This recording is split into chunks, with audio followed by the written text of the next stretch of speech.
Well, it's Oregon versus Penn State Saturday for the Big Ten Championship. We'll have bold takes and predictions. Well, Spencer's wearing a suit. We'll figure this out. We're not done talking about Michigan and Ohio State or Flaggate and Indiana's 66-point blowout of Purdue. Are they in? We'll talk about all of that. It's time for the Lockdown Big Ten Squad. You're talking ball with the Big Ten Squad, sponsored by Game Time. From USC to Ohio State, from Michigan to Oregon, from Nebraska to Washington, it's the local experts of the Locked On Podcast Network bringing you scoops, breakdowns, and the most comprehensive preview of the upcoming Big Ten weekend. No hurt feelings and thin skin allowed. Squad up, you're part of the Big Ten Squad. Well, welcome to the Locked On Big Ten Squad. I'm Craig Shemon. Just sit back, enjoy. We're going to have a good time, at least most of us. And we're brought to you by FanDuel. You can start the season with a big return on FanDuel. Now customers can place a $5 bet, and you'll get started with $150 in bonus bets if you win your first $5 bet. Visit FanDuel.com to get started. We got Spencer from Locked On Ducks and Locked On College Football. We've got Zach from Locked On Nittany Lions. Those two face each other for the Big Ten Championship on Saturday.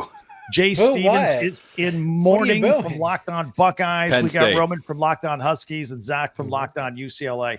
Gentlemen, welcome. I am as a host. This is a perplexing situation. I don't know whether to go right into Spencer wearing a suit and tie, and Zach with the Big Ten Championship, or if we start with Jay, who is he's so bummed out about this Ohio State Michigan thing. Where do we start today, fellas? Jay, look at the bright side. We start with the championship game. Those guys aren't playing football this weekend. Right. Zach makes a compelling argument, by the way. I think we start Jay, with the suit because Craig put that in the intro. I mean, We got to follow through. that is true. Time crunch. I've got a Southern Utah basketball game against Park University in Arizona later tonight on ESPN Plus. So once I wrap up here with you fine gentlemen, all of whom my team is beaten, by the way. I'll just kind of throw that out there. I mean, Penn State not till Saturday, but we'll get there. And so I gotta be able to literally go from here to the car in order to get there on time and get ready pregame. So that's why the suit and tie. But it's also representative, Craig, that Oregon has come into the Big Ten and just strictly business. Yeah. Week in, week out. 49-21. Hi, Roman. Wow. Hi. Okay, so can we I know Jay, we're going to get to the whole gotta flag get to the planting game. thing. Well, hold on. I want to talk about the Spencer and the Ducks. Nobody's here for Washington losing by 20, whatever, 30. 28. Let's get specific with our numbers here. I mean, I they just- have I wanna- something to say. That is true. Nobody really cares. Nobody cares. I just want to say that it's really soft that Dan Lanning finally decides to do this Washington helmet smashing thing against a rebuilding UW team when last year, when Oregon was touted as the best team ever, they lost twice. Look at that, that's all I'm guys. It gonna didn't say. even I take him understand 30 Washington seconds to bring up last year. Not even 30 seconds. The amount of people in the audience that just clicked off of this. The algorithm hates us now. We got to get to the championship. We got to get the game. algorithm going. All right. Ooh. Well, so already, I mean, if we want to talk about the championship game, we got Spencer, by the way, wearing Ducks colors, and Zach in a t-shirt, T-shirt. I'll give him that. But, I am the I'll Penn let you State guys show. have at it. The Ducks are 3.5-point favorites Saturday night. Yeah, I think that's probably about right. Penn State's been playing really good football as of late. I know the narrative around the Nittany Lions is, well, they don't win the big games. They don't get blown out in the big games. They lost, what was it, last year to Michigan by 9, this year to Ohio State by 7. Like, I think any Oregon fan that's looking at Penn State and saying, oh man, they're just gonna absolutely crush and roll. Like, I think Oregon's going to win the football game. I don't think it's going to be some cakewalk, like whatever Washington put on the field last week. All right, that's the last one. I want to say you literally opened this with, I beat all your teams already. So let's just make sure that's out there as well. Well, that's why the three of us are up here on top and you guys are down there. But it's all right. I was kind of waiting for that one. Brandon with the swap. Brandon Olson with the assist. Thank you.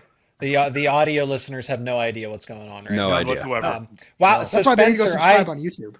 I was not expecting the friendly. Is that almost like this is a rug pull here where I thought you were going to dunk on Penn State for that exact reason. So no, I'm glad you're looking at this objectively. Penn State and Oregon did not get hit by. They didn't get here by accident. This is the number 1 and number 3 teams respectively, and Penn State had a chance to beat Ohio State. They just couldn't punch it in from inside the 5, not once but twice. That's why they lost that game. So is there a gap between Oregon and Penn State? Yes, there is. But Penn State is in this game and has just as much of a chance to win it. I think that 3.5 point spread is fair. I think this is a 1-score type of game. It's a neutral site game. Penn State doesn't have to go on the road to Oregon. Oregon doesn't have to go to Beaver Stadium. And I think we're going to see a lot of good defense. Now, don't get me wrong. Both teams are going to put up points, but in my mind, the defenses have all the say in this game. Oregon's got an elite defense. Penn State, a defense that needs to make some plays to keep them in it. Zach, I know you did not mean this in a malicious way, but earlier when you said I love that you're being objective about it, it was like a just gentle slide at like, wow, Spencer, I'm glad you're able to be a working professional. It's just a moment. It's the suit. Yeah, it is the suit. It is. That is All the right. suit. I want to check in on our friend Jay. I hope he's doing Jay, all what right. There we happened? You read my mind. Jay, let's talk. Thank you. Thank you. Therapy, whatever. The floor is yours. Listen to what Ryan happened? Day has done to this man's voice. Oh, you mean know what? Ryan Day or Chip Kelly? Which one is it? I don't know who called the plays on Saturday, but that was bad. Chip Kelly, hey, That was- let's go. That was Why- really bad. Why run I into don't the normally strength get of on Michigan Chip. defense? Say it again, Craig. I say, why run into the strength of the Michigan defense time after time and try and get that going? Do you use any of your skill players? That's what amazed me. I don't get it. You got the Big Ten receiver of the year, Big Ten freshman of the year, and he was what? Not a big focus of the game plan. I have no idea what they were doing. I have none whatsoever. Caleb Downs and Jack Sawyer had big interceptions, helping Ohio State to get the ball when Michigan's about to score. All of a sudden, Ohio State's like, oh, well, we'll just not do what we came here to do, which is win the game. Or maybe they didn't want to win the game. Maybe they wanted to lose the game. The coaches. I don't think the players did. The players played and did what they were supposed to do as far as, well, following the game plan. I don't know what's going on, man. Like, a lot of us are done with Ryan Day. Got to figure out some stuff for the offense. The playoff is still out there, but that loss still stings. You lose to that team 4 years in a row. It sucks. It really sucks. And then at the end of the game, I'll go ahead and say it, Spencer. They planted the flag on the field. I am not a fan of that at all. I said it on Locked on Buckeyes, either after the show, after the game on Saturday or on Monday's show. I would be upset if Ohio State did that at another school stadium. You just don't do stuff like that at all. And so here we are, whatever day this is, talking about Ohio State and trying to put the pieces together. When you got National Signing Day, I think Ohio State's going to lose one of the top recruits too. It's just not going well. Jay sounds like a prisoner in his cell, keeping track of the days on the wall with chalk. He's like, it's been 7. I don't even know anymore. Can It's Ryan tough, man. Day even salvage anything? Like, is he? Yeah, Is He good could as win the gone? national championship. If he wins the national championship, does he stay? Or are they still firing him? That would be the greatest storyline. Ryan Day wins national championship. Breaking. Ryan Day fired as Ohio State As a head result. coach. Ross Bjork, the new AD, said that he believes in Ryan Day and he has full support of Ryan Day. Why? I don't know how much of that I truly want to buy into. I think you got to have some playoff success to keep his job. At some point, the boosters are going to say, look, we're dumping all this money into the football team and we're not getting the success that we should have. Dang So- inflation. And then you got to start paying players. The school's going to have to pay out more. I don't know, man. Seriously, I normally come on here and have all the thoughts, my mind right now is just Ryan Day has to figure things out. And do I trust him to do that in the playoff against 4 really good football teams? No, I don't. I don't trust him to do that. By the way, I have a question for Roman and Anderson Yoxheimer down there. Why? Has there been bear me out, Seiko. Bear me out. Has there been a more glorious time than the last 2 weeks of college football for you guys to hate watch other programs? Absolutely. Yeah. When has it been better? When?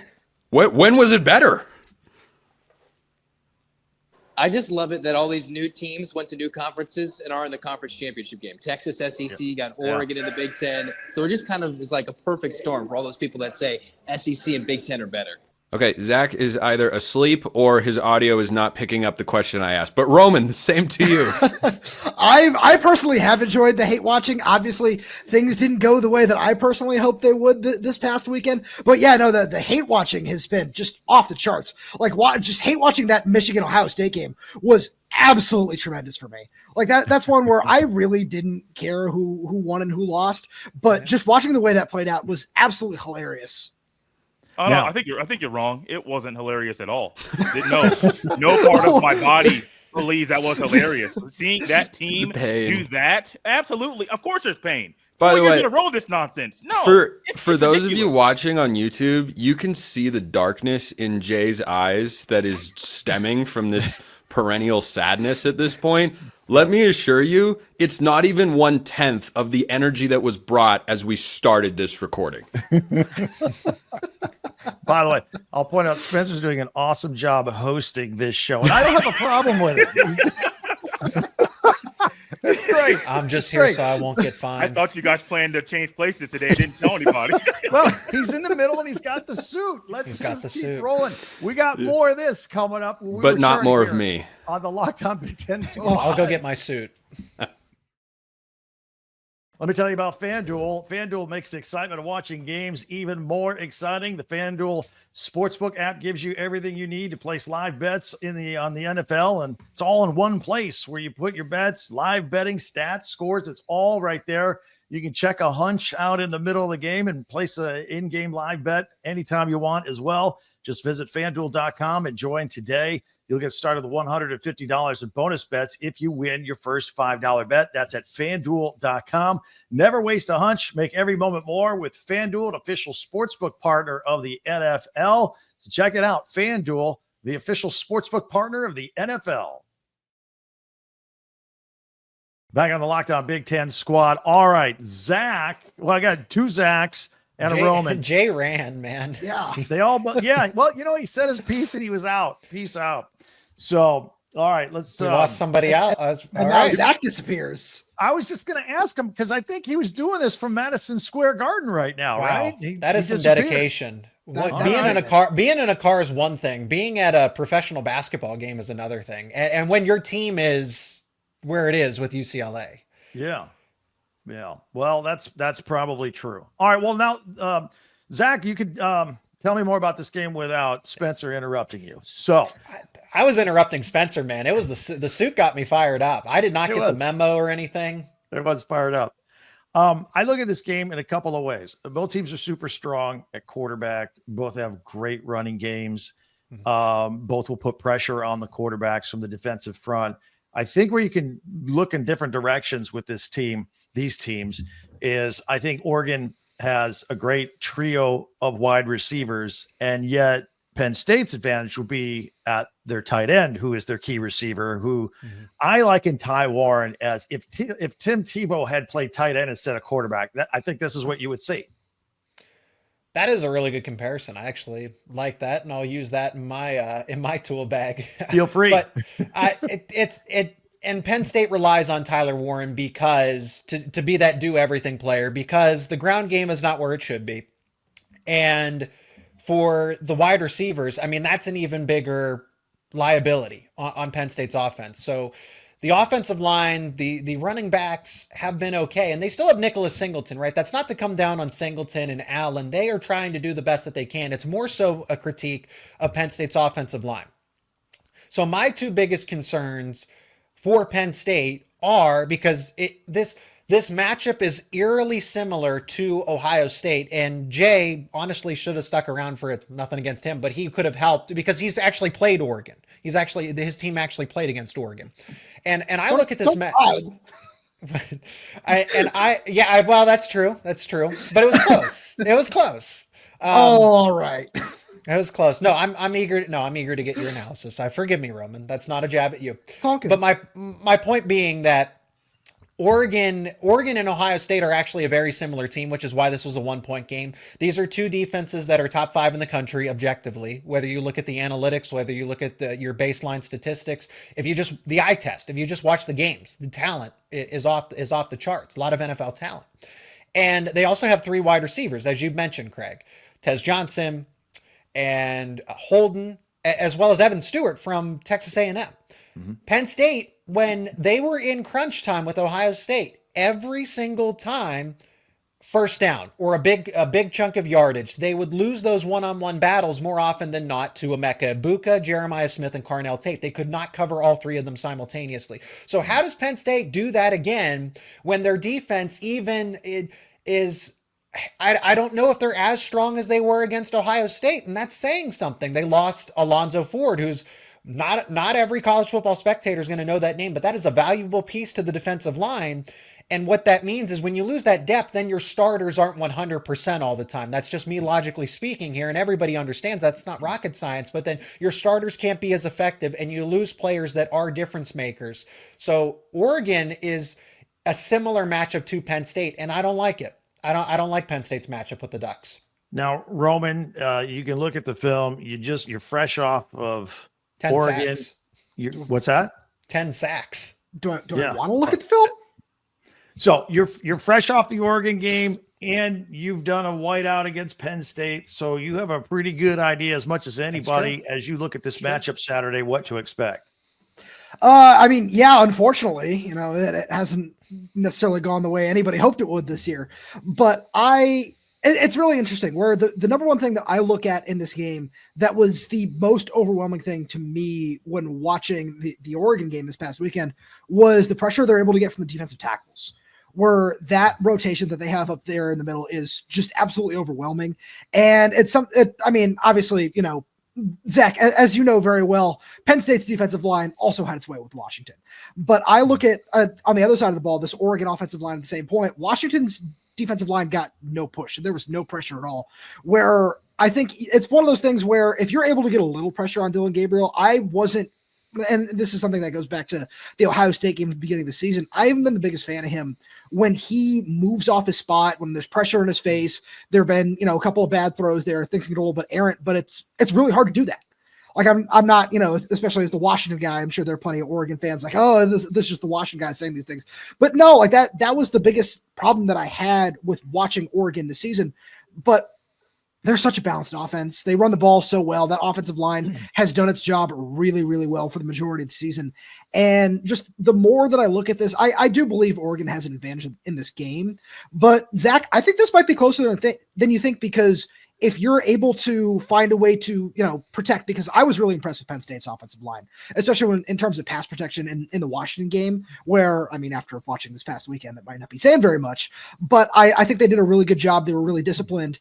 And if you're able to just hold up and give Drew Aller a little bit of time, I think there are some spots where you can make plays against the secondary.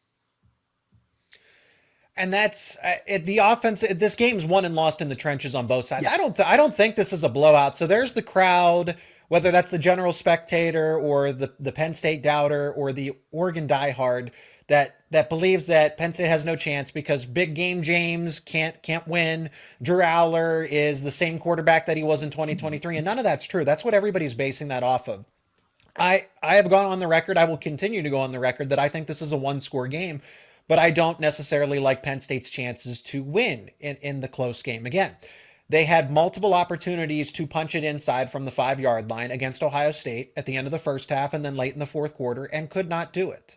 And that is to be put on Penn State's offensive line. When it comes to pass protection, they're either average or above average. They have been pretty good at protecting Drew Aller. But in run blocking, that's where it's a liability. And they just lost Anthony Donko, who was turning into Penn State's best overall offensive lineman.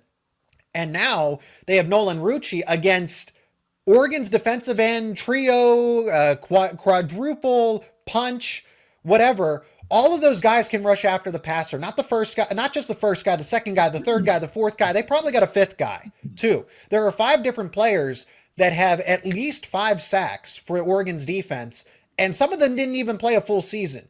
So Oregon's pass rush, if Penn State's offensive and those 2 guys in the middle that you mentioned, Harmon, and I'm blanking on the other defensive tackle, unfortunately, but Oregon's defensive line might be better than Ohio State's, and Penn State struggled. That was the difference maker. Ohio State's defensive line and Ohio State's wide receivers.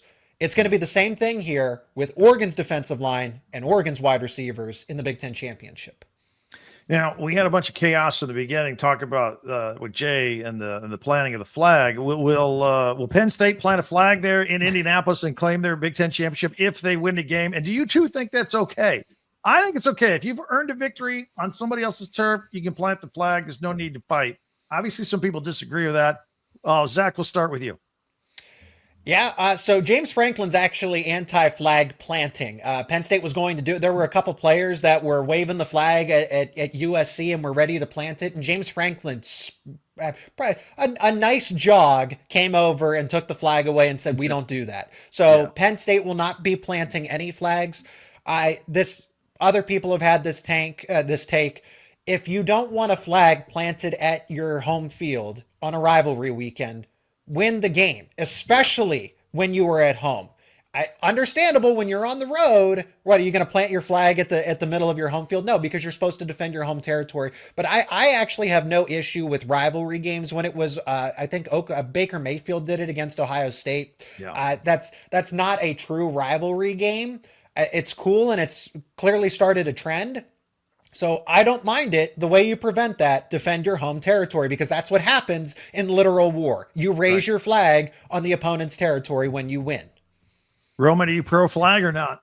Oh, I'm absolutely pro flag. Where, like, obviously the fights are one thing, but Zach, you said it perfectly. If you don't like it, stop them. That's what you're there to do. Like I think about, their videos of Ohio State players complaining about it, yelling about it, whatever. A lot of you had 4 chances to beat Michigan, and you did not do that. That's I really don't know how to say it in any other fashion other than you did not beat them. Like, they get to do what they want. Especially, this is supposed to be the team that was going to carry you to a national championship. This is supposed to be the team that, I know there've been comments about $20 million roster, where if you really are going to invest that much and then you can't beat Michigan in a down year. Yeah, they're allowed to plant their flag on your field. I honestly don't care. And that's one of those things where, I said earlier to Jay, like, that's why I find it funny. Where if you can't beat Michigan in a down year, like, why are you going to go and cry about it?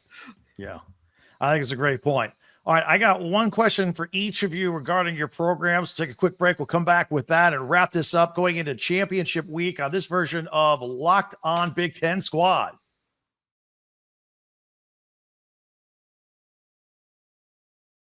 All right, back on the squad, we got Zach from Locked On Nittany Lions and Roman from Locked On Huskies. By the way, you listeners and viewers out there, subscribe to these guys. They do a great job each and every day here on Locked On Big Ten. All right, Roman, in your game against Oregon, I had a sneaky suspicion you were going to do this. You were going to start the freshman quarterback. You and I have talked about this before. He was kind of a change of pace guy, but he started playing more and more as the season went on. And I thought that was the right move. Maybe you weren't going to beat Oregon with the freshman. I don't know. I like the kid. How about you in the future at quarterback with him? Oh, I am a huge fan of Damon Williams. Over on Locked On Huskies, we were calling him just like, he's got superstar potential. I don't know if there's any other way to put it, where he goes 17-20 in that game, 85% completion percentage for a freshman in that stadium. Yeah, he took 10 sacks. If you look at the offensive line, honestly, there could have been more. Honestly.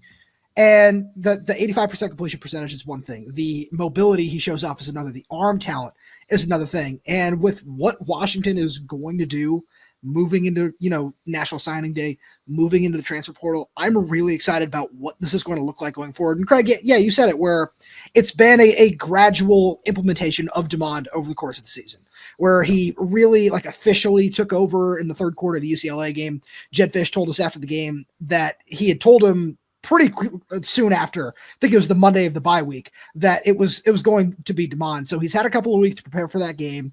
Obviously went the way it did, but the more I think about it, I just, the more excited I am about what this program is going to look like moving forward, because this is a true playmaker that the more you watch him, and especially the way the schedule lines up next year for Washington, I wouldn't be surprised if this is a team that takes a massive leap forward. Zach, I want to ask you, I'm a big fan of Andy Kolonicki. I think it's day and night what we see in the creativity with the offense. Are you going to lose him? Is he going to be one and done and be a head coach somewhere? Depends. It's kind of the same thing that I just got since early National Signing Day is here. The recruits need to want to commit to the school. The school needs to want the commitment from the player. It's a two-sided conversation that I don't think enough people realize. So it's the same thing with coaching. there's going to be tons of schools that would love Andy Kotelnicki as its next head coach, but is Andy Kotelnicki want to go there? Because as we've seen, look at Purdue, for example. That is a Big Ten conference team, and they just let go of Ryan Walters after 2 seasons. And I get it, he was abysmal, but clearly there's no commitment. Does Andy Kotelnicki want to torpedo his upward trend by going to a school that either doesn't have NIL in the right place, is not ready to embrace the transfer portal, for example? I look at it in Indiana that, thank goodness that Kirk Cignetti trusted them, because they did not do the same things with Tom Allen. Because Tom Allen didn't get as much help as he could have used, but they learned their lesson. Yeah. So Andy Kotelnicki has to be cautious of what institution is going to give him the best possibility to succeed. It is great that he is interviewing for a job at West Virginia there, or at least expected to. There's a lot of logistics and intricacies. You, as a program, you have to be patient, because Andy Kotelnicki is going to coach until Penn State is done this season. If that's the first round, the quarterfinals, the semifinals, the championship, if you're a team that you think you can compete as soon as next season, are you going to wait for your next head coach to sign? And Penn State's not going to let him go. Penn State is going to say, you are fulfilling your contract, and then we will let you go based on how the success of the team. So it depends what college football program is willing to wait at least until late December here to get next season started. But Andy Kotelnicki will be a head coach sooner rather than later. If a school is willing to wait for him, and Andy Kotelnicki believes that he can succeed there, and he's going to get a raise, he's not just going to take some MAC job or whatever. I always talk about Kent State. You just don't take Kent State for whatever. So it would need to be a place that he is going to succeed, and a school that's going to need to be patient with him and give him a raise. I think those are all great points. All right, let's speed round for Saturday night. Roman, give me a score for Saturday night, Penn State and Oregon. Ooh, I think this is gonna be a really fun game. Because Zach, I'm gonna ride with Penn State. Obviously, the flag in the background might be a little bit of an indicator of that. Of course, give me 34-31 Penn State. Okay, Zach, final score. Wow, I'm the Penn State show host, and because I've seen the Nittany Lions all season long, so I know that Oregon, the way that they are built, is the kryptonite for this Penn State team. That doesn't change my expectations of them. That doesn't change how I look at other matchups, because I actually like Penn State against a Georgia or a Tennessee or an Alabama. But when it comes to Oregon and Ohio State, if they can avoid those two teams in the playoff, they might actually make a strong postseason run. Not here in the Big Ten championship. I have Oregon 31, Penn State 24. I think Oregon is strong in areas that are mismatches for Penn State. And if they can avoid those two teams in the postseason in the college football playoff, Penn State could casually wind up in the semifinal and even the championship. I really do believe this is the third best team in the country behind Oregon and Ohio State. I like a 28-24 score. I think it favors Oregon, but if it's a lower scoring game, I'm going to hedge and say it's Penn State if it's a grinded out defensive battle. So there we have it. Thanks, guys. You guys always do a great job. And to all of our listeners and viewers out there, follow and subscribe to your favorite Big Ten team. We're covering every single team, your favorite team every day throughout the season and the offseason and the other sports as well. And don't forget, I've got you covered with the entire conference every day with Locked On Big Ten, part of the Locked On Podcast Network, your team every day.